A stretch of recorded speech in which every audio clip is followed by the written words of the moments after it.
On June 16, 1987, Ron Wyatt and a film crew from the United States of America traveled to eastern Turkey at the express invitation of the governor of the Turkish province of Ari.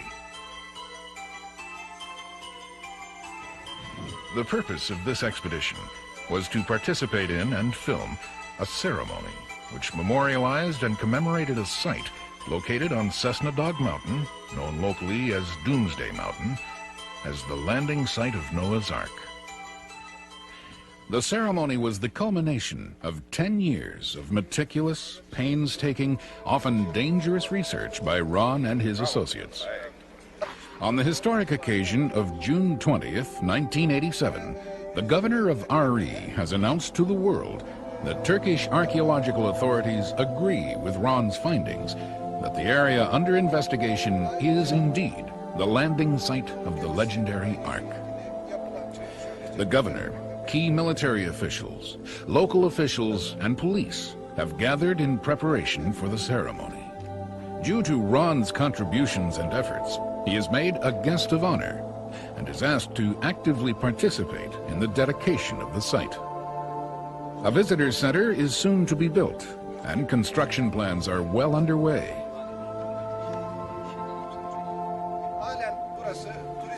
As the governor completes the dedication speech, the ceremony is completed with the holy sacrifice of a lamb. As each participant shovels commemorative concrete into the first footing, a prayer is said for the lamb's blood to cleanse the earth and keep the area free from evil.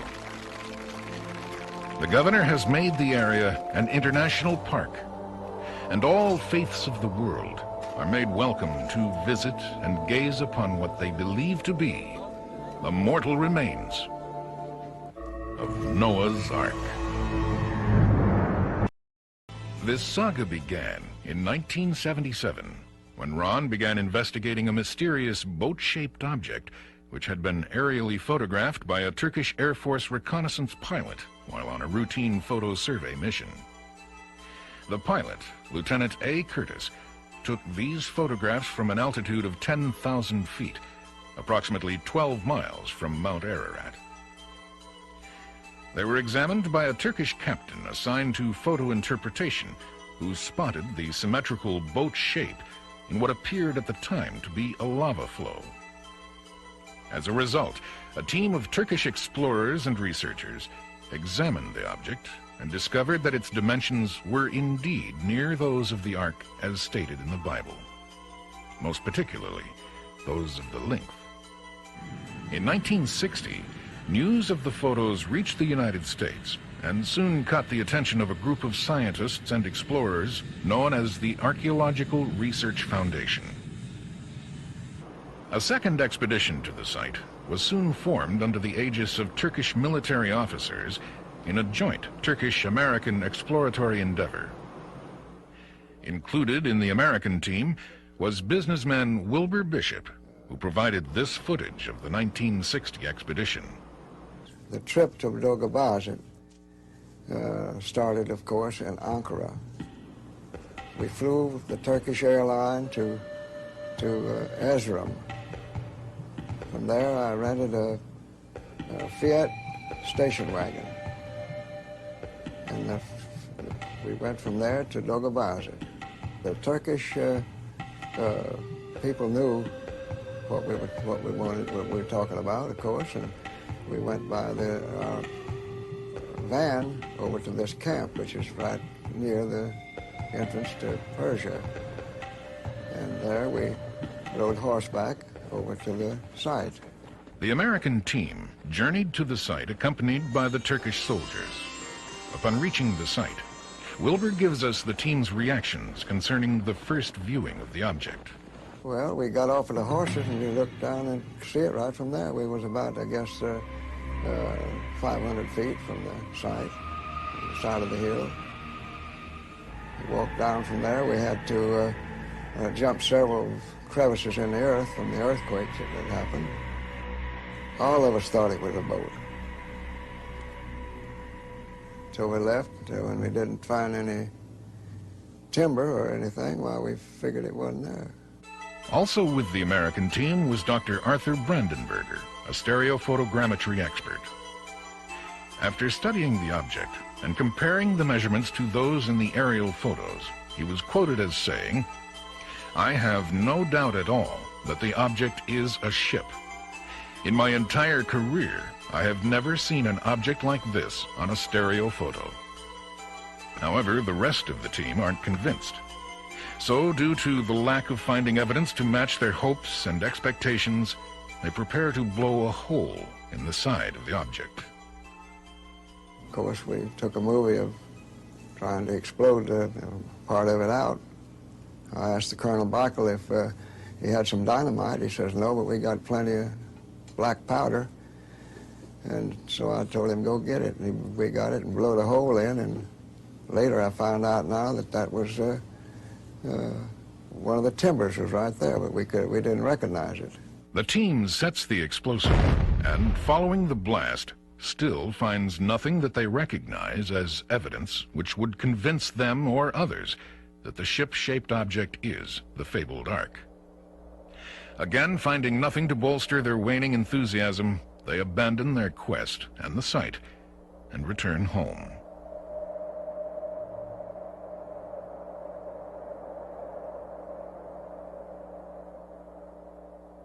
On September 5th, 1960, Life magazine reported briefly the results of the expedition, after which interest in the object generated by the quest wanes, and it slips into obscurity, to be forgotten and written off as one of nature's freaks, until the 1977 examinations by Ron Wyatt began.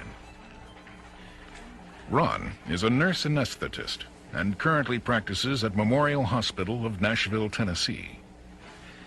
He had become intrigued by the object when the Life magazine article of 1960 caught his attention.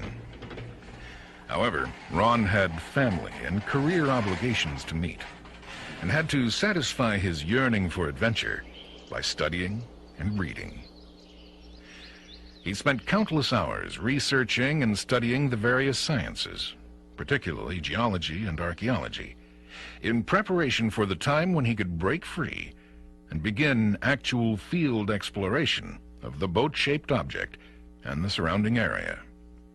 We, at that point in time, began to do a lot of research, background research on the probable landing site of Noah's Ark, and review the existing stories about people that claim to have seen the Ark on the mountain and nearby areas. During his studies, Ron discovers there are over 200 accounts of a universal global flood as made record of by various cultures, assorted myths, legends, and languages. Ron feels this is more than ample evidence for the purpose of supporting a massive universal flood theory. Also, Ron's studies reveal that there have been approximately 30 sightings of the Ark reported as resting on Mount Ararat, but none of the sightings have been documented as fact. In addition to this, many of the reports are contradictory and conflict with one another. The 30 so-called eyewitnesses, and I don't doubt the integrity of these people, there are several stone formations on that mountain that resemble a boat, but no one was ever able to get photographic proof. Also, I found that, say for example, in World War II, the pilots that flew by the mountain and made entries in their flight log that they had seen a boat-shaped formation on the mountain, they said that the boat-shaped formation was on the southeast face of the mountain. The person that wrote this, or quoted this in his book, said that the log stated it was on the northwest face of the mountain. And so I found that some of the reliable data had been misquoted in some of the books in an attempt to convince people that the boat perhaps was in a different site than it really was. And so, given all of this information and the lack of proof, we decided to look elsewhere. The sleeping volcano has been intermittently active throughout thousands of years and is also heavily glaciated.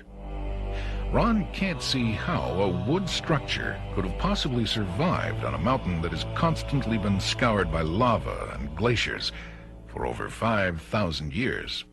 During his studies, he makes note of the fact that not one well-documented source states specifically that the Ark came to rest precisely on Mount Ararat. However, the Bible does state in Genesis 8:4 that the Ark came to rest in the mountains, that's plural, mountains of Ararat. Could it be that the Ark came to rest on a smaller sister mountain of Ararat proper? Have well-intending prior expeditions searched Ararat only because it is the highest point in the area, and as a result, overlooked and neglected other possible landing sites of the Ark? Point by point, Ron begins to build a case for the possibility of the Ark not being on Mount Ararat proper. Due to these conclusions drawn from his extensive research, he is more intrigued than ever concerning the possibilities of the site, which was explored and summarily abandoned by the 1960 expedition.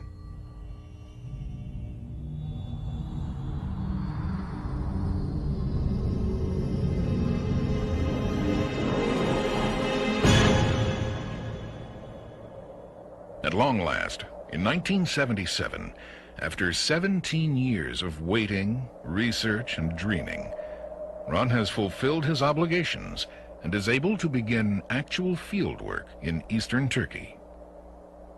He hires a Turkish driver and assistant named Dilavar to aid him in his work.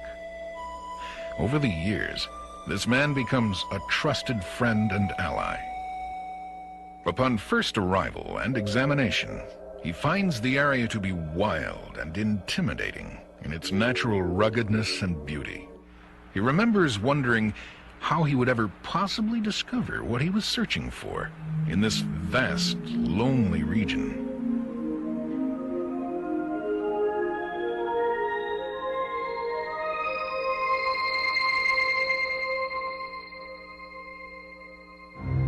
The country is immense, its wide, expansive vistas, and Ron finds it to be rich in geologic history. The area is also blessed with the wealth of many wondrous relics from antiquity and treasures from civilizations past. One soon becomes enchanted by the natural beauty of the region and develops a sense of being lost in time. In determining precisely where to begin his investigations, Ron approaches the matter differently than his Ark hunting predecessors. Instead of focusing his search on Mount Ararat, he began with a broader scope of vision. He feels strongly that an occasion as momentous as the landfall of Noah's Ark would be made record of in history and ancient legend by local inhabitants of the region. His insight and intuition were to pay off handsomely. He began by visiting and talking to villagers in the general proximity of the boat-shaped object. After several days of becoming acquainted with them and earning their trust, he gets the needed directions to the general area he has awaited so long to visit.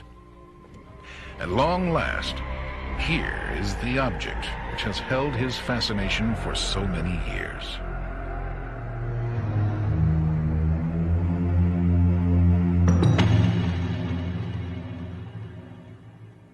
And here we are at last, gazing upon the mortal remains of the great boat that Noah and his family rode to safety. When I arrived at the boat-shaped object, I was amazed at how much it looked like a boat. If you've ever seen a boat that had a hole in it and had partially sunk down to where just the railings of the boat were above the water, this is exactly what I saw sitting out there on that mountainside. The site is located approximately 15 miles south of Mount Ararat and is known locally as Doomsday Mountain. The elevation is approximately 6,375 feet above sea level. Ron takes the dimensions of the object and finds it to be approximately 515 feet in length. His data corresponds with the original aerial photo survey and ground measurements which were made by both the Turkish and American teams.